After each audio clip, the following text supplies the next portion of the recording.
Welcome, everyone. This is the Senior Dating, Relationship, and Love program. Tonight, on our first episode of 3, we'll be talking about preparing for love. Senior Dating, Preparing for Love on the African American Network, a network with a local feel with a global reach. Tonight, the first of 3 episodes, we're going to talk about discussions on seniors dating and relationships online and in person. So today's first session is preparing for dating and relationships. I'm Dr. Charlene Smith, and we have Dr. Betty Harris and Ms. Carol Abrams. Betty? This is Betty Harris. Today, let's start off with safety when we're dating online and safety when we're dating offline, such as when you find someone on your own or one of your friends introduces you to a new love. So, Carol, can you start us off with that? Uh, yes, one of the first things online, I would say get you a throwaway phone so that if when you have contact with them, you don't have a phone that's going to be connected to you. The other is make sure that you have secured your email, your phone number from anyone. And after that, do not reveal a lot of personal information when you're doing it. Online. Do not give a lot of information that they can touch and tap into who you are until you're ready to reveal that. That's one of the first things. Charlene, do you have something that you want to add with that? Well, when you're, first of all, there are a lot of red flags. Pay attention to those red flags when you're online. They're saying, I love you too soon. They want to borrow money from you. They want to move in with you too quickly. They want to really rush the relationship. They may want to get off the email texting system with the website. Be wary of that. And then if you do decide to meet someone, to make sure you tell someone where you're going, have someone come into the same place so they know that you're not there by yourself. Just those kinds of precautionary things to take care of security, and don't dress too provocatively the first time. I was just saying that might be difficult for me. Well, they don't want you to show too much skin. That's one of the things. And Oh. when you're going, you just want to make sure that you drive your own vehicle so that you don't get in the car with them. Go into a safe place where there were people that would be going in and out, not noisy, but there would be movement of people going in and out. No secluded corners back in the restaurants, or do not go to the bars where there would be just quiet. I mean, that you'll be away from other people. Go into a place where there would be other people moving around constantly. And by the way, Charlene, when you have your friends come in, just will have them come by and then they all of a sudden see you, you introduce them. So they'll get a snapshot of this person so that he'll know that someone else is there with you. You can definitely get a pepper spray to make sure you have that in your purse.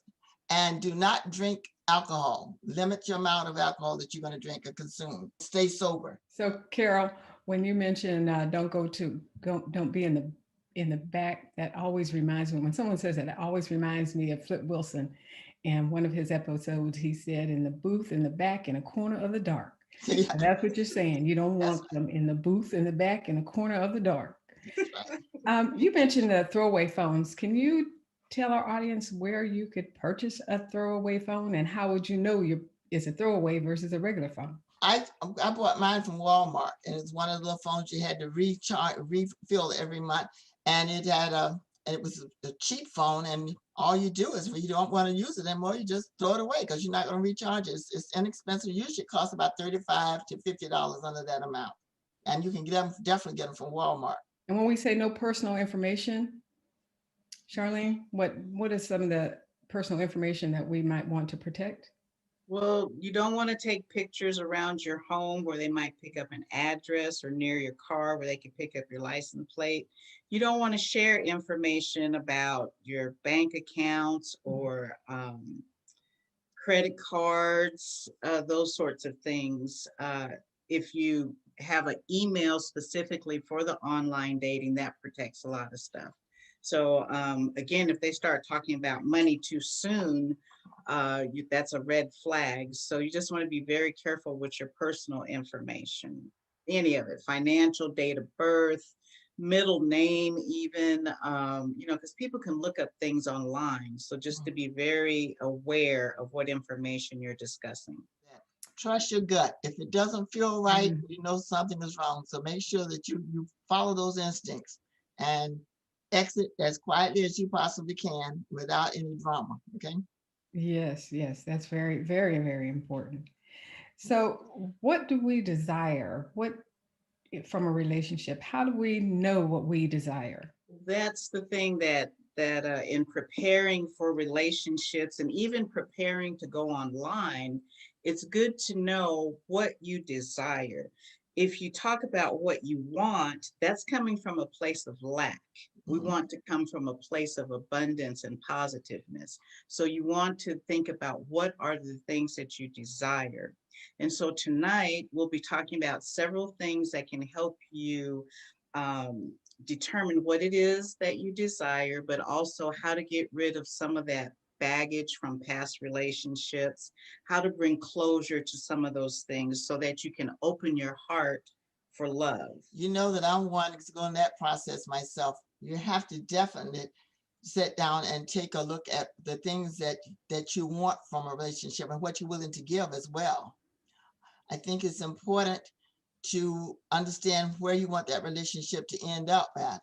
And I think that's the first thing. If you're desiring to be married, that should be the top thing that you should start preparing yourself for and know that this is the end goal.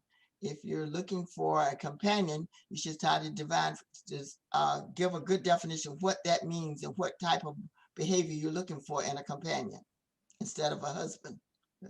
Yes, yes, yes. So, when you were, um, I'm gonna pose this to Charlene, since Carol, you've been married since you were 15. Yeah. Charlene, name a couple of things that you desired, and then as you grew more mature, you decided that that wasn't for you anymore? I think when we're younger women, we buy into the fairy tale of the Prince Charming coming to rescue us and take care of us. When life happens, you realize that is a fairy tale, Yeah. that you really should have some independence about yourself to be able to take care of yourself. My grandmother used to say, prepare for taking care of yourself. You may get married, but you want to be a good partner in that marriage. And if something happens to your partner, you would still be able to take care of yourself. So I learned that there really are no Prince Charmings out there. They're not going to ride in on that horse and pick me up and take me off, and I never have to have another care in the world. That just isn't going to happen. So as I matured, and of course, going through relationships and learning more about myself, understanding what I desired. So as a mature senior, I've des- I have I actually did a list, and on this list, I desired someone that knew how to manage their money. But the key is I needed to know how to manage my money so Mhm. that I could recognize that in my partner. I am more into having a partnership, be it marriage or long-term committed relationship. So the characteristics that I look for now are different. Younger, it's all about how fine they are and, things that really are going to change over time. What did some guy used to say? When I had when I was young, I had a chest, but as I hit 60, it became baggage because it all fell down. So of course, some of those characteristics change. We all change, our bodies Yeah. change. So not so much the physical, but the emotional ability to have a good conversation, to be current, to have their values in alignment. I think at 60, 65 and more, If someone doesn't have their values in alignment at that time, that can make it difficult for a relationship. In other words, knowing who you are and they know who they are. But that takes some work. And that's why tonight I have a couple of exercises to kind of start that process of opening your heart to have that space for love. Hi, everyone. I'm Phil Townsend, co-host of In the Room with Vance Bradford. Be sure to tune in to Sports Talk on TAN TV, the African American network, where we have a local feel with a global reach. And if you want to know the truth and what's happening in the world of sports, listen to what I have to say. Carol, did you want to add something to that? Oh, yes. In light of our discussion I had with Charlene this morning, I thought that opening your heart, you need to clear out that old relationship. And it doesn't mean you bury it, but you need to put it in a safe compartment to know that I have this space in my heart for my past love or the relationship that you hold so dear, and make sure that you have space for that new person to come in. Because if you do not, it's going to show up, because you'll start rejecting them at different points when they start getting too close in that area. I've experienced that quite a bit. So I think that's very important to clear out that and that's clearing your space. Charlene reinforced it to me that I need to clear out some of the things that was going on in my house that I have from my husband. And I'm in the process of thinking about doing that. I haven't made a full decision on all that I'm going to get rid of, but I'm certainly not going to have 11 photos in my house that from every room you go in that you're going to see. That could be very, very difficult for the new persons coming in, because it shows that you don't have a space there for him. So that's one of the things that I thought you should do, is clear that out. Clear out your closet too, so that they have some space when they come. They know that you're welcome. Do it like you would do a guest coming into your house. Prepare for them. I think it's important when they come, have flowers or something, a gesture, a nice note or welcome, because that was something that I always thought I would. Well, I always did when my husband would return from an assignment when he was away. I always had flowers and a note welcoming him back. And I think that would be a very nice thing to do for this new person coming in. So that's an old thing that I did to think I can transfer over to my new relationship whenever it develops. Okay. Right. So when you have relationships in the past, it could be because of a breakup, or maybe there was a natural separation because someone moved to a cross country, or it may even have been because of death. Um, some of the things you can do, the physical things to bring space available for a new love. And when you start to do these things in the environment and in your mind and in your heart, that space does begin to open up. And I'll be sharing a little bit of that later on. But the physical aspects in your bedroom, is your bed up against the wall so there's only one way to get into the bed? You want to change it so that a person can get in from one side and on the other side. Make it, if you have to, make it catty corner in the bedroom. But that is a physical thing that says, okay, I'm expecting to have a partner in my bedroom, in my bed, and they will have access to that. Your schedule. Sometimes we load up our schedule because we're by ourselves and we want to stay busy, and you can get too busy to the point that you don't have time for someone. Carol, can I share one of the things Yep. that you did? Certainly. It was like, I may not have the months exactly right, but Carol was talking to someone, and let's say it was in January, and she was saying, well, I'll have to look at my calendar and see when I have time available.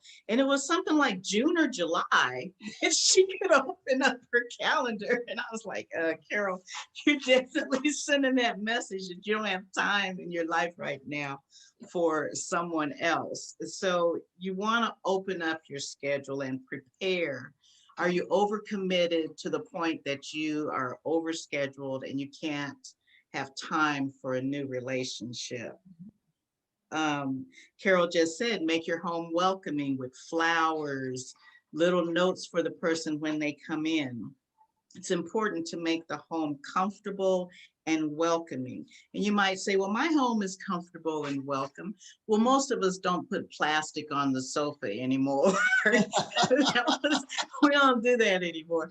But, having things open, having nice throws over the sofa, uncluttered. If you like to collect things, you might want to get rid of some of those things.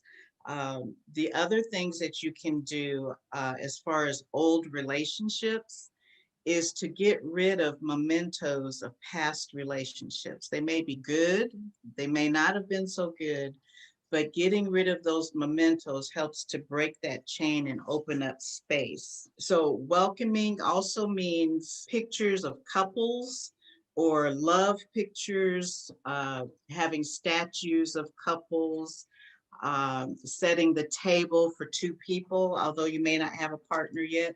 Show that you're preparing for that person to come into your life. Bathroom. If you happen to have that so that you have two vanities in there, you should clear out any of your stuff on that side of it and make it welcoming for him to put his stuff there, and know that all of that is strictly his space.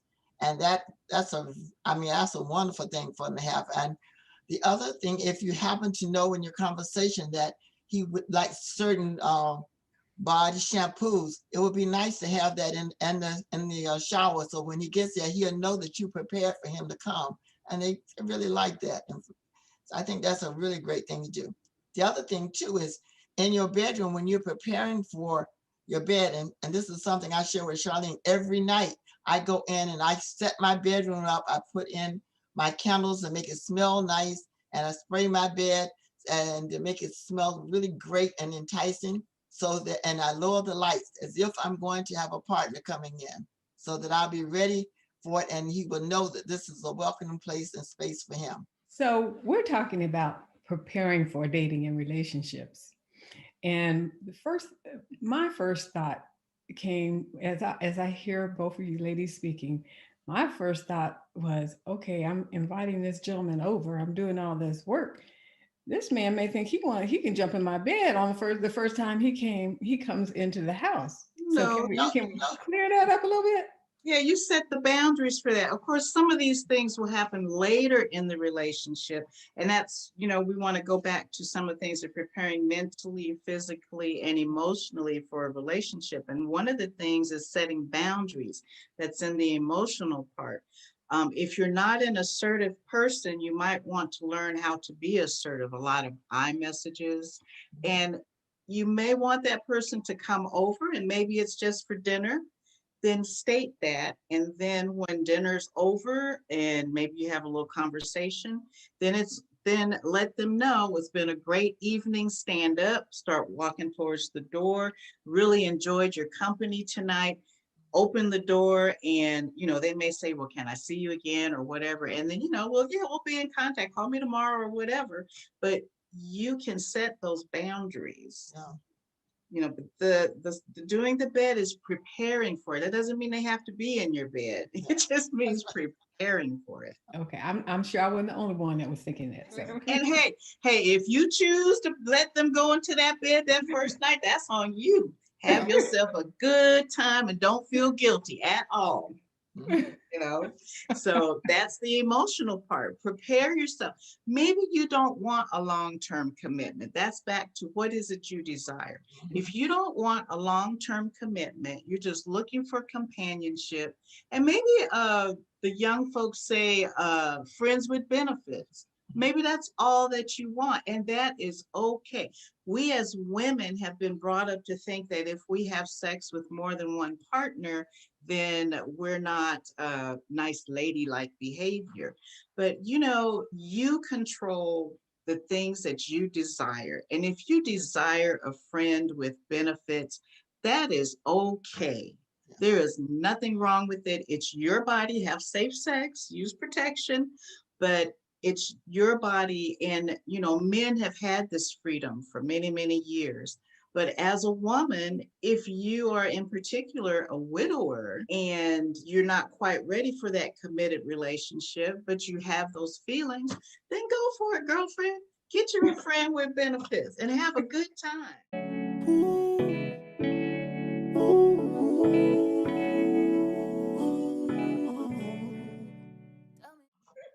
No, so that's one of those things. You set the boundaries.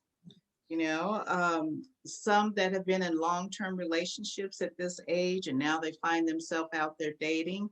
That's what that process of ending those old relationships, getting rid of the mementos, giving away gifts that they may have given you, so that you can open your heart, feel free, and figure out what it is. Dating is not the same as a relationship. We talked about that last time. If you want to go out there and explore, and maybe you've only been with one man all your life, hey, if you want to go out there and check it out, check it out. I can tell you right now, they all got the same equipment, but check it out. But it may not always work the same way. It may not, especially being older. It may not always work the same. I was on The Price is Right many years ago, and the guy that warms up the audience, he was an older guy, and he was out there making all these jokes, and he says, I may be older, but I just want you to know, I may not can be as many times as last time, but being this age, quality is better than quantity.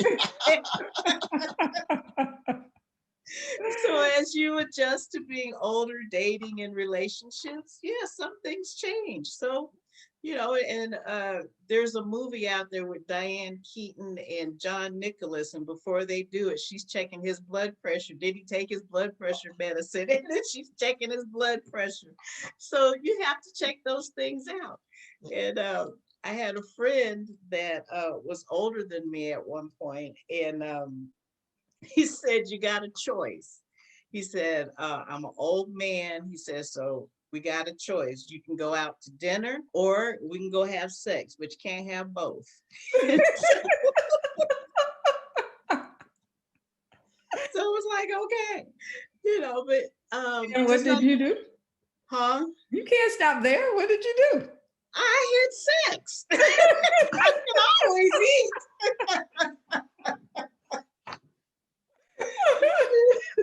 When you get to be older, shoot, you have to change your priorities.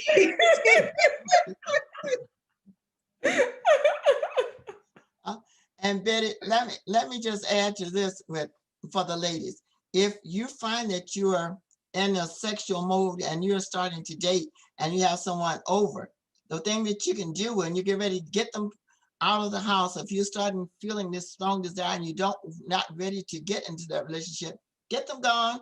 Have your bedroom is already set up nice. Just pull Bob out of the drawer and just have yourself a nice time, so that you will not be in that wanting and needing situation when you see him again, because that Bob will take care of a lot of that for you.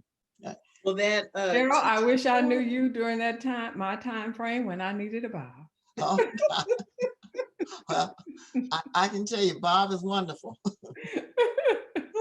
There was a show with what is her name? She married the basketball player, and they had a baby through surrogacy.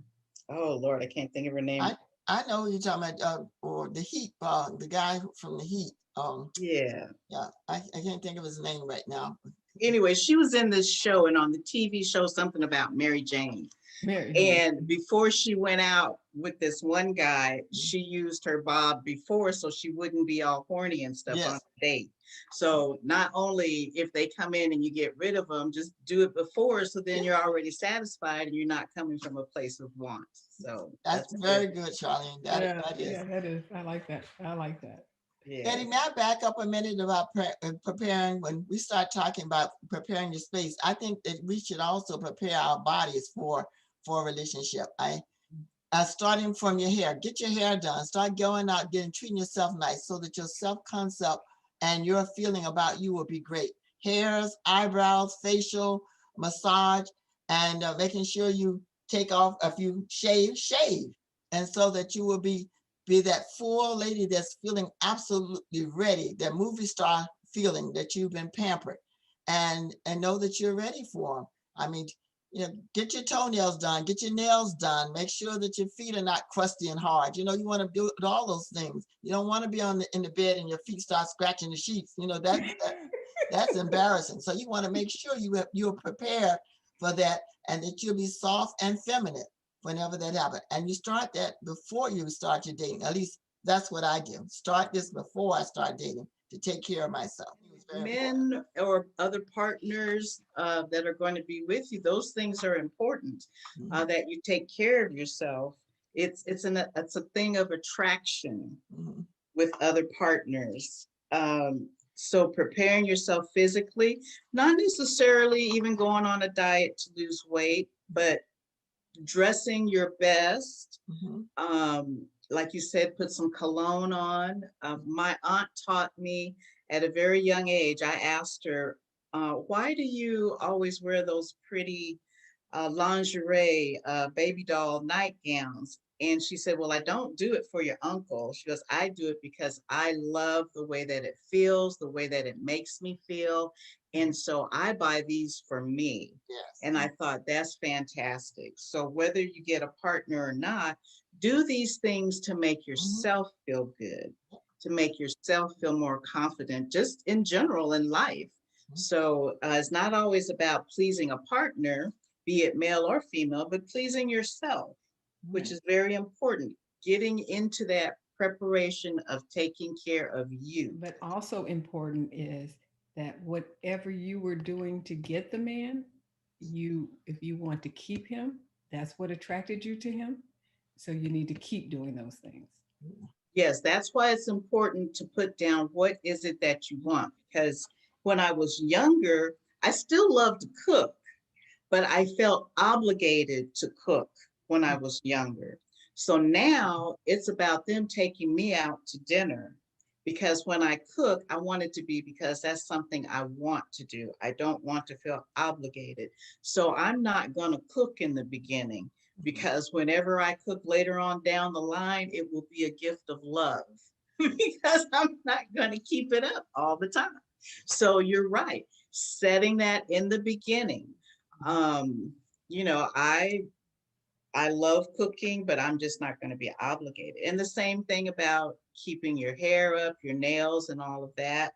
That's all important, because that is part of what attracted them to you. So you're right, whatever you start, that's going to be the expectation. And that's why you should know, what are you willing to do in a relationship?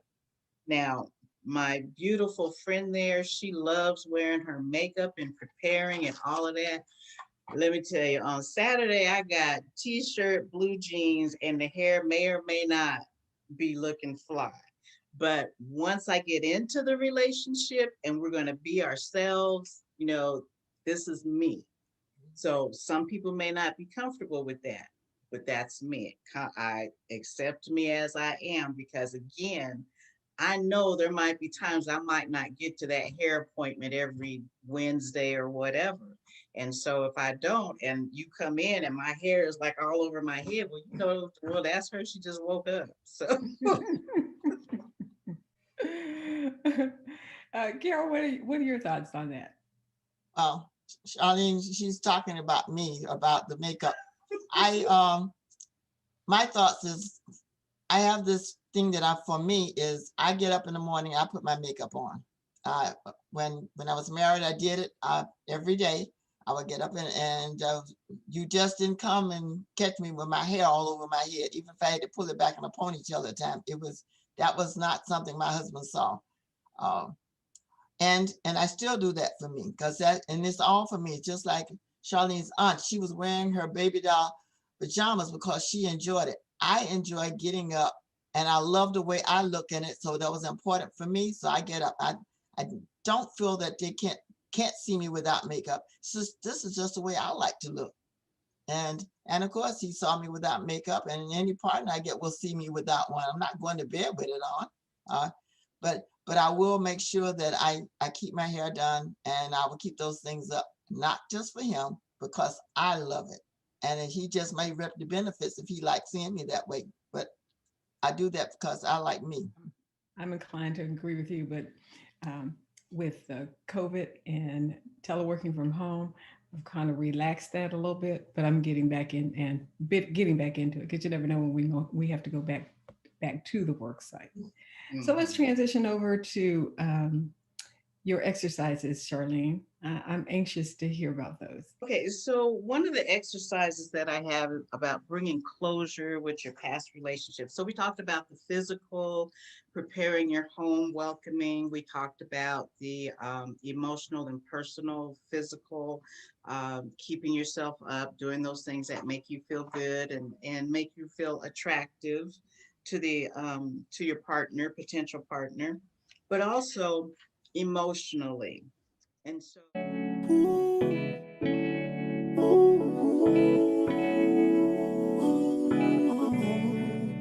tell me what's the vibe.